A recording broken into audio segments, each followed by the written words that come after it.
What's going on, everybody? My name is Kyren Monteiro. You're here on the Kyren Monteiro Show, episode number 10, and it is actually the wrap-up of this first season that I've been just casually playing with here with the one and only Mr. Trent Dailey. He is the owner of Insurance Management Group.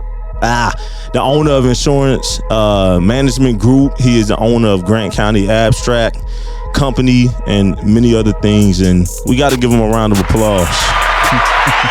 Thank you. Glad to be here, man. Now, Trent, you are a huge inspiration to myself, Ronnie Morrell, Dustin Blades, just many young entrepreneurs and people within the community. But I wanted to get the more human side of you today, because they're gonna get a chance to get that business side of you on your own podcast and platform. But I love your life story. So you grew up here in Marion, born and raised, native, love the city, graduated with Mr. Zach Randolph and Andrew Morrell and all of those guys. So can you just go back in the day to how you grew up and just your life story to now? Sure. Thanks for having me. You're welcome. So I was raised probably middle class. My dad, he was a sales guy for a company in town called Core Supply. Okay. He actually played basketball at Ball State. So he was a basketball player, and early on that sports obviously were a big thing in my life. So I grew up playing basketball. For those of you local, the old Boys and Girls Club, 2020 Clark Street. Spent many a summers there. The blue building. That's right. The floor sweating, 100 degrees. One gym, run and gun. Made a lot of great friends, relationships. Really grateful my dad had the forward knowledge to expose me to different communities at a young age. I grew up, primarily in a white community, but I had, several black friends, and still great friends to today. Me and Zach are the same age, and Andrew, and we all played AAU together. So I had a lot of great memories growing up playing sports, also playing soccer. Went to Marion High School, graduated, played basketball there, played soccer there, and then I went on to Purdue to get into computers. So that's kind of it.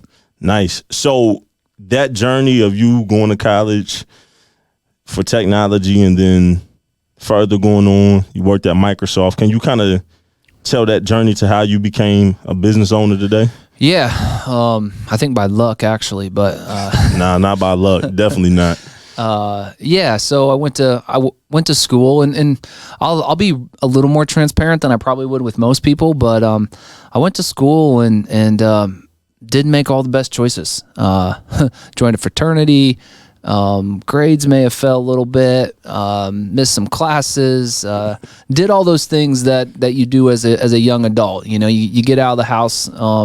So made some pretty poor choices and found myself.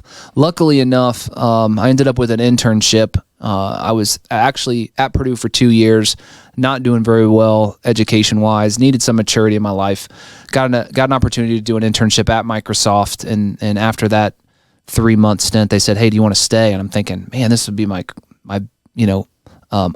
ideal job, right? So I decided to stay, and so I left college after 2 years, and I stayed. I worked in the MSN operations, and at that point, I learned so much about technology, way far and beyond what I was learning in college. It was an incredible experience. I did all the stupid stuff you're supposed to do in a different city, which is great. None of it came back. And then,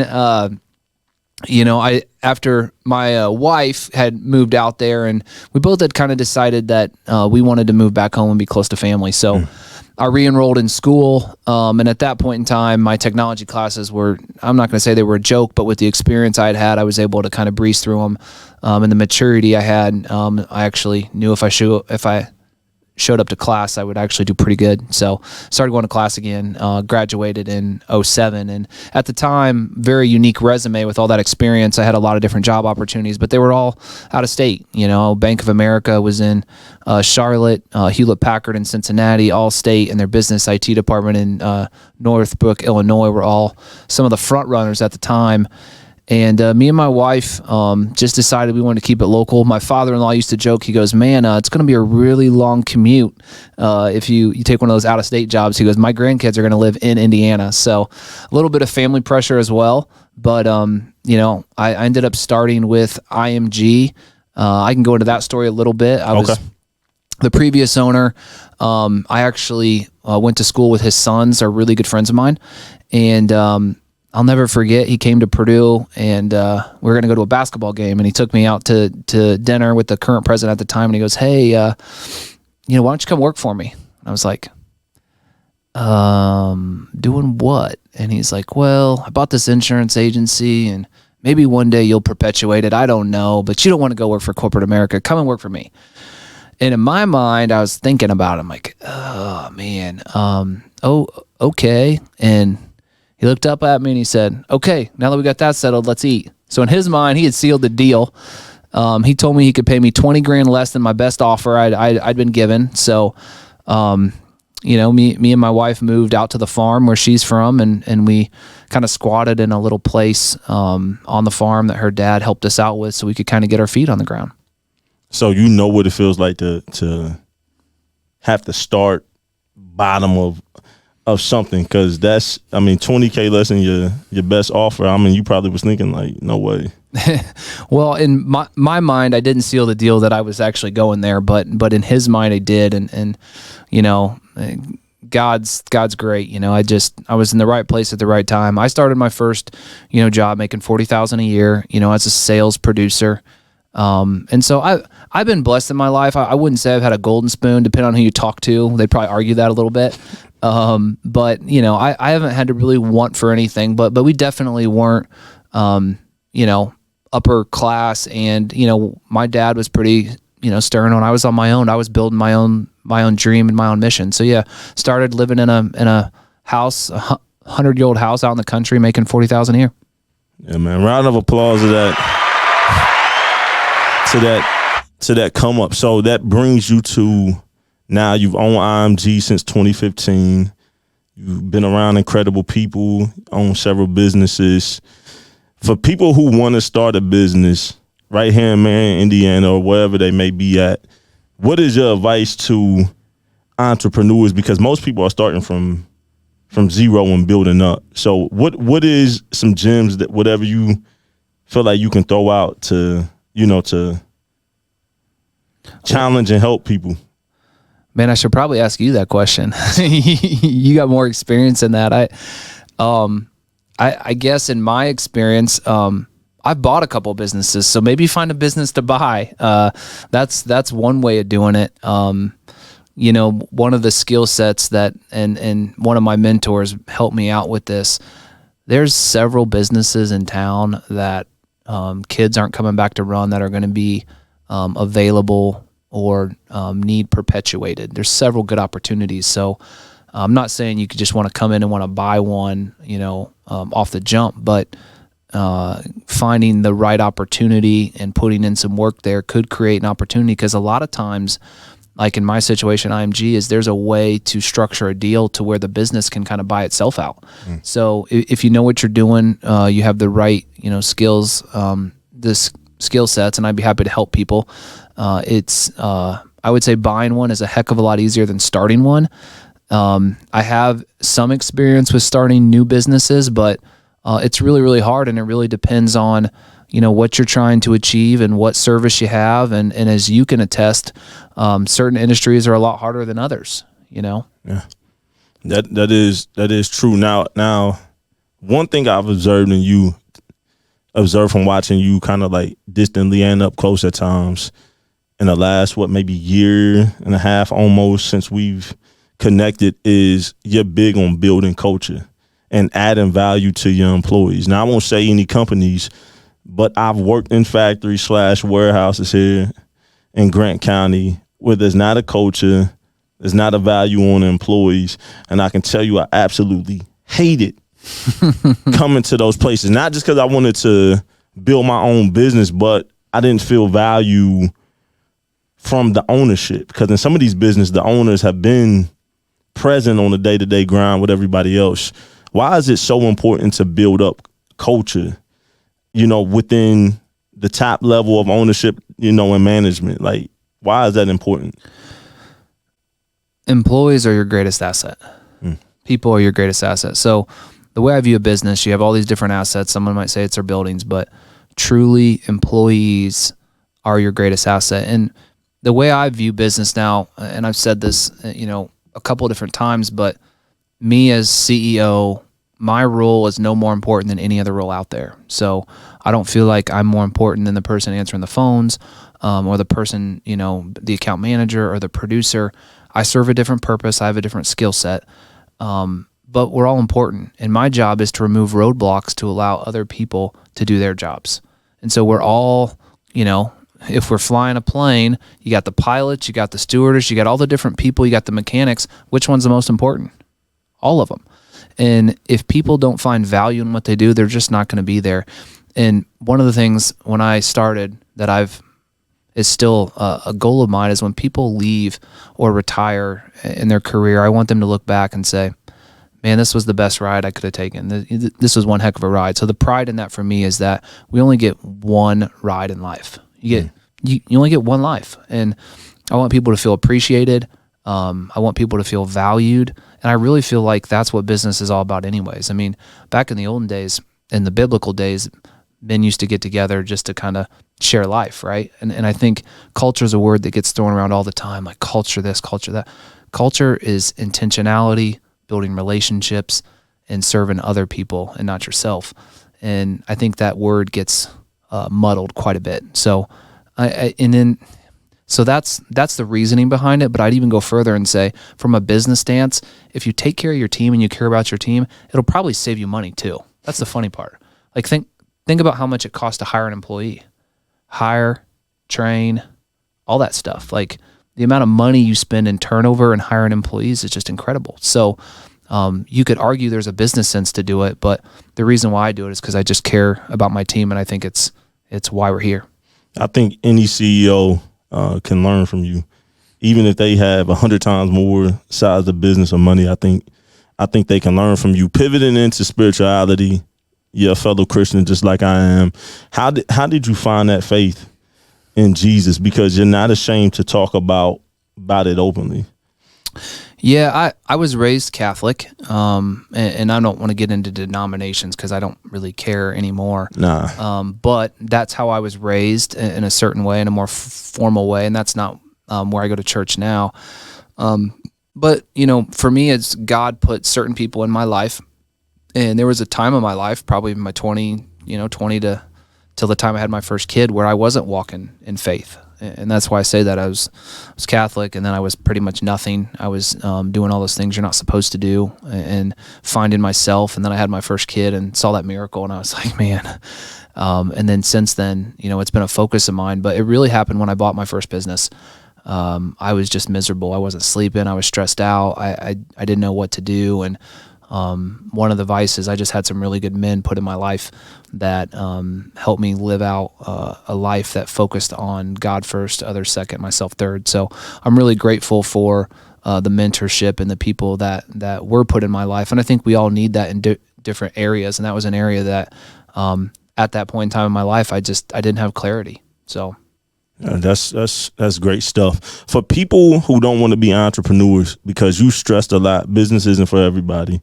Probably isn't for a lot of people who get into it.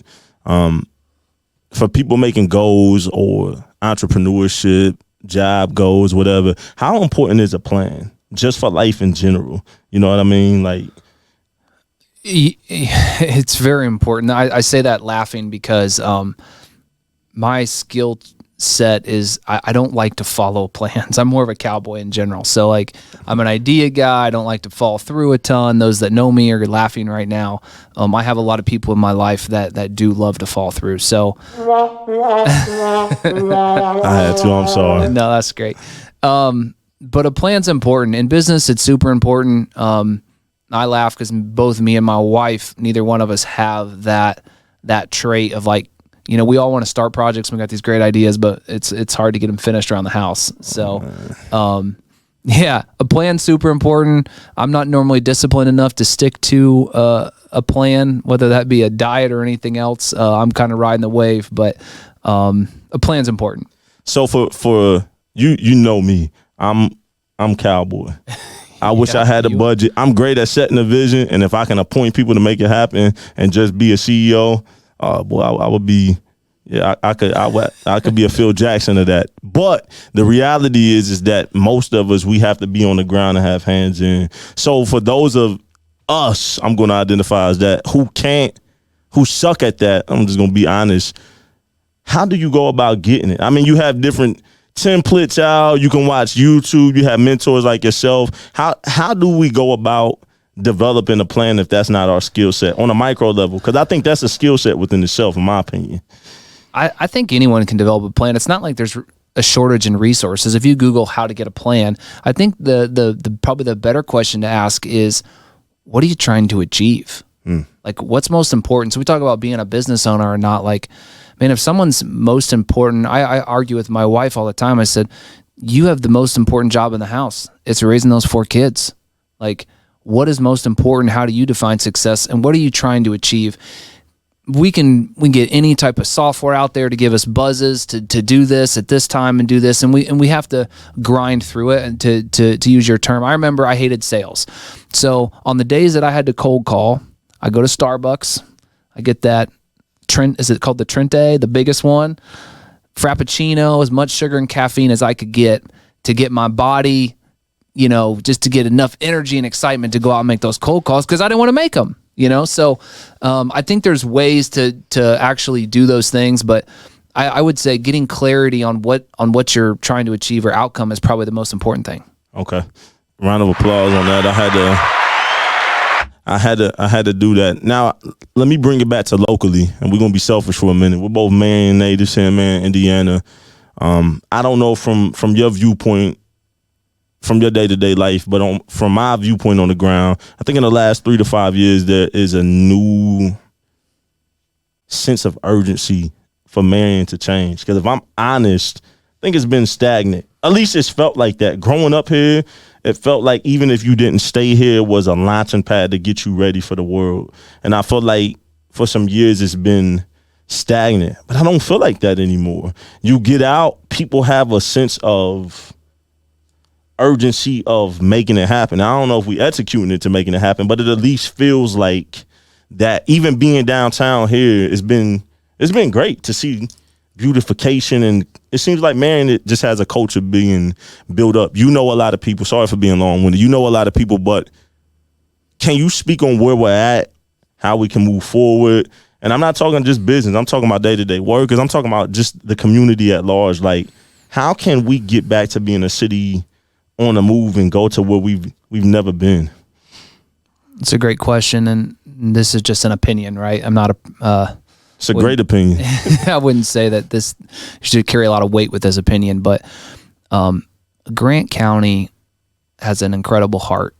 I meet people all the time from all over the state, and I say Marion, and they know a guy. And it's like the charismatic guy. They're like, oh, like everyone they meet or in my class around that time, like, I just love that guy. Marion has a great heart, has great people, has great services. We take care of our people. I mean, all the non-for-profits, just an incredible community that cares. I think that would be the thing that I admire most about the community is, and people have a focus on change, and people like yourself. There's a lot of people trying to drive change. There's a younger generation that's kind of coming up that's showing interest in the business side. There's a lot of philanthropic stuff going on. The chamber's strong. There's just a really good group of people that care about this community that I think are pouring in. Our current mayor has done a good job and put a focus on that. There's several investors that are focused on downtown, which we think is important. So it takes a community. You can't turn one developer or two developers can't turn downtown around, as an example. So it just takes a unified mindset. And I would agree with you that I believe things are moving in the right direction, that they've been kind of flat. I don't think things are getting worse. And I love Marion. I think it's a great place to raise a family. I'm going to broaden that to Grant County. There's a lot of good stuff going on in Gas City as well. I just feel like there's it's a great place to raise a family. It's a small community. If I want to go do any of those entertainment things, I can drive to Indy and Fort Wayne. But it's always been a special place for me and my family, and it's given us a lot, and that's why we're kind of committed to giving it back. Round of applause for Marion, Indiana. Well, Trent, I appreciate you, giving all of that advice. There's no way I'm letting you get off of this episode without talking sports. Now, you grew up playing with Zach. Some people argue that Zach Randolph might be one of the best power forwards ever. Zach, if you're watching this, I love you, but there is Tim Duncan. I'm not 5 rings, you got to put that on it. And speaking of debates within sports, man, I just heard you talk about on another episode of your podcast that LeBron and Jordan debate. and you can take that thing to life. Why is that even a debate, man? LeBron is amazing. Yeah, I don't really know why it's a debate outside of I actually remember Magic and Bird a little bit. Jordan was our era, so I think Jordan's the GOAT, right? I think everybody should think that. But you think back to Dr. J or Wilt Chamberlain, we never saw him play. And so it seems like there's some level of seeing someone dominate and not seeing someone else dominate. So it's like the younger crowd. I don't think you hear too many older people saying LeBron's the GOAT. It's generally the younger people that probably didn't see Jordan in his prime. Would you agree with that? Yeah, but LeBron's kids are wearing Jordans, right? I mean, come on, man. Well, he's a heck of a brander. That's a whole nother thing. But yeah, I don't know why it's a debate. I don't think LeBron has achieved the level of Jordan. That all being said, he's an incredible athlete. I hope the comments go up on this video. I hope I even with Kobe, RIP, rest in peace to Kobe. People can say what they want. I thought Kobe is the closest thing to Jordan. I think it should go Mike, Kobe, then LeBron. And then I think after that, maybe Magic in that. But it's debatable because you got Bill Russell, you got all of these guys. But I feel like Mike and Kobe are cemented as number 2. It just depends on what you classify, as the greatest of all time, right? All around. Yeah, I mean, there's so many good all-around players in their time frame. There's other people that transformed the game, right? Think about golf, in Tiger, right? He transformed it. Michael Jordan kind of transformed it. Dr. J transformed it. So there's these different eras of transformation that transcended the game, right? And so if you take that into consideration, Jordan plays a huge part, and you could obviously argue Dr. J. Wilt was just a physical specimen in his time like no other, averaging, scoring 100 points a game. Who does that? That's crazy. So yeah, I don't know. I love the debate. I'm not super passionate about who wins in this scenario, but I'm not going to argue. I do believe Jordan is probably the best of all time. Well, just because you laced them up, I had to ask you that. What do you think about newer players like the Steph Currys, the Kevin Durant's, guys like that? Because Steph Curry has made shooting so popular. You know what I mean? Yeah, I love Steph. I enjoy watching him. It's really interesting. One of my good friends is a coach, and he was talking about the game, and now, because they have all this data and all these insights, he's the mid-range jumper is gone because they're focused on points per possession. And there's this math, if you're not shooting a layup or a 3 and the percentages, it makes no sense to take a jump shot, a mid-range jump shot anymore. So there's all this science behind why the game has evolved and the points per possession and how this all works. That was way over my head, but it was really interesting to hear him talk about it because it's fascinating of how the game has shifted. You don't see people shooting those mid-range jumpers anymore. Yeah, basketball is very, very interesting right now. I think the physical aspect, Mike and all of those guys was getting beat up. Even in the Vince Carter, Kobe era, it was a little bit more physical. Now I feel like if you cry the wrong way, you're getting.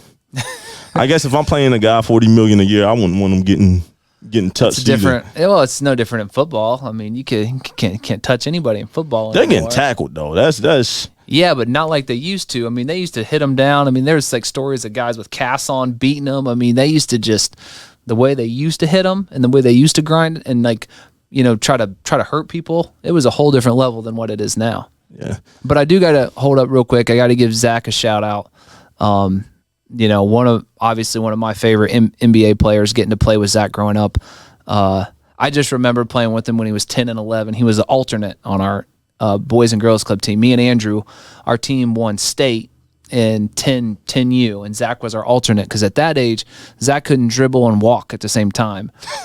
And it got up to when he was about a sophomore. I'll never forget. He took a baseline move, and he was coming in baseline. And he was left-handed like me, and he dunked it. And we were all so shocked because he'd never even really done it in practice. And that was kind of like this light bulb of like, oh man, I'm 6'10", and I could be pretty good at this. And then from there, just he put in the work and those soft hands. Just some of the softest hands I think that's ever played the game. So for Marion High School basketball alumni, was you a part of the 2000 team that won the state championship? No, I missed it. I was there. Yeah. So a lot of my good friends, I graduated in 99. I was at I actually dressed. I was at the 98 runner-up to Pike. I was on the bench. Okay. I would have been. So I was kind of unique. I sat between really good classes. We had the Kyle Chins, the Andre Betts, the JoJo Williams, the Brad McPherson class was a year older than me. And then in my class, not a lot of people. It was me and maybe Rob Acord. At the boys club back in the day was Keith Johnson. I don't know if you're Keith. I've heard the name. Oh, he was good. Keith didn't actually play, but it was like me and Rob and a few other people. And then below us was the Todd Chin, Reggie Nevels, and then, Zach and Matt Bax. And Reggie played basketball? Reggie Nevels? Really? Yeah. I didn't know that. Oh, yeah. Yeah. Reggie could play. Josh Peters was on that team. I'm going to mess with him next time I see him. I did not know that. Yeah. Junior, right? Oh, okay. I thought you were talking about the sheriff. You're talking about Junior. Yeah. His son played. Okay, I got yeah. you. So we had an incredible talent of 3 years. I always say, Zach got in trouble my senior year. Couldn't play, unfortunately. But with that Pike last second, we were up 3 or 4 points going in like 30 seconds left, and we kind of blew it. That could have been a three-peat, 98, 99, 2000. We were pretty close. So they were great teams to be a part of and learned a lot and made a lot of great friends. I graduated in 08, Julius Mays, Jay Edwards Jr., those guys.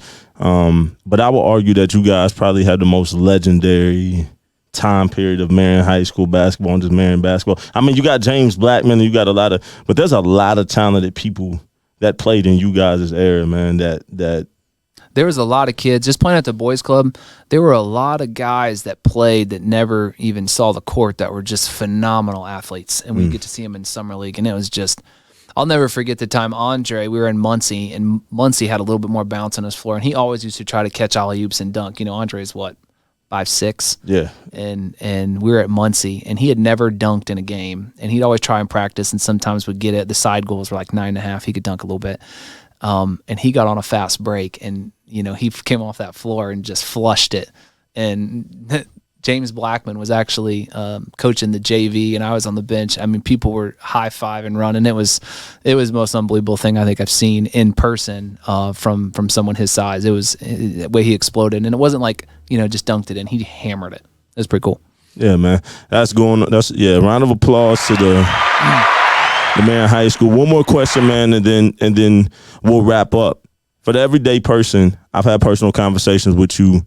Financial responsibility, no matter how much you make. I've heard you say that it's not about how much you make, it's about how much you put out. Any advice on how people can have responsible management, money management, especially as parents? Yeah. Are you asking in sense of giving or just like in general, like saving, investing, or? Just saving, not blowing money on pointless things. Just kind of, just everyday responsibility financially. Yeah, that's a great question. First, I am going to talk about the giving a little bit. I believe in giving what you've been given, whether that's a couple dollars here or there. You got to start sometime. So whatever percent that is, I would make it a percentage. I think that's important to give back to what you believe in, whether that's church or a nonprofit. I think we all have a responsibility. If we've been blessed with that. So I'll start there. As far as like they say you should live, off, the most important things, your home, your car, your food, those types of things. But there's really not any science to it. I mean, the the traditional way to save is to do the 401k. Try to keep money in your savings. Don't blow it on stupid stuff. But that's all kind of like just normal things you would hear. But the different ways to invest as you start to acquire assets with invested in real estate and different things, I've learned quite a bit in that. So when you get to a level income, when you have a lot of disposable income, then I would say invest it. Try to live off of the residuals of your investments and not necessarily off of just the free cash you have laying around. So put your money to work in something that appreciates or that pays dividends. And for your ordinary investor, that's generally in the stock market. But there are other avenues, and there's some really good ways to invest your money at these times. All right, man. Well, I'm going to give Trent, I'll wear this button out. I appreciate you coming on, man. Thanks y'all for tuning in. This wraps up the Kyren Monteiro show. This is episode 10. You'll see the title on whatever we name it. And this wraps up this. And we're going to put these on Spotify, Apple, wherever podcasts are. It's already going to be on YouTube and Facebook. So we appreciate y'all. Thank y'all.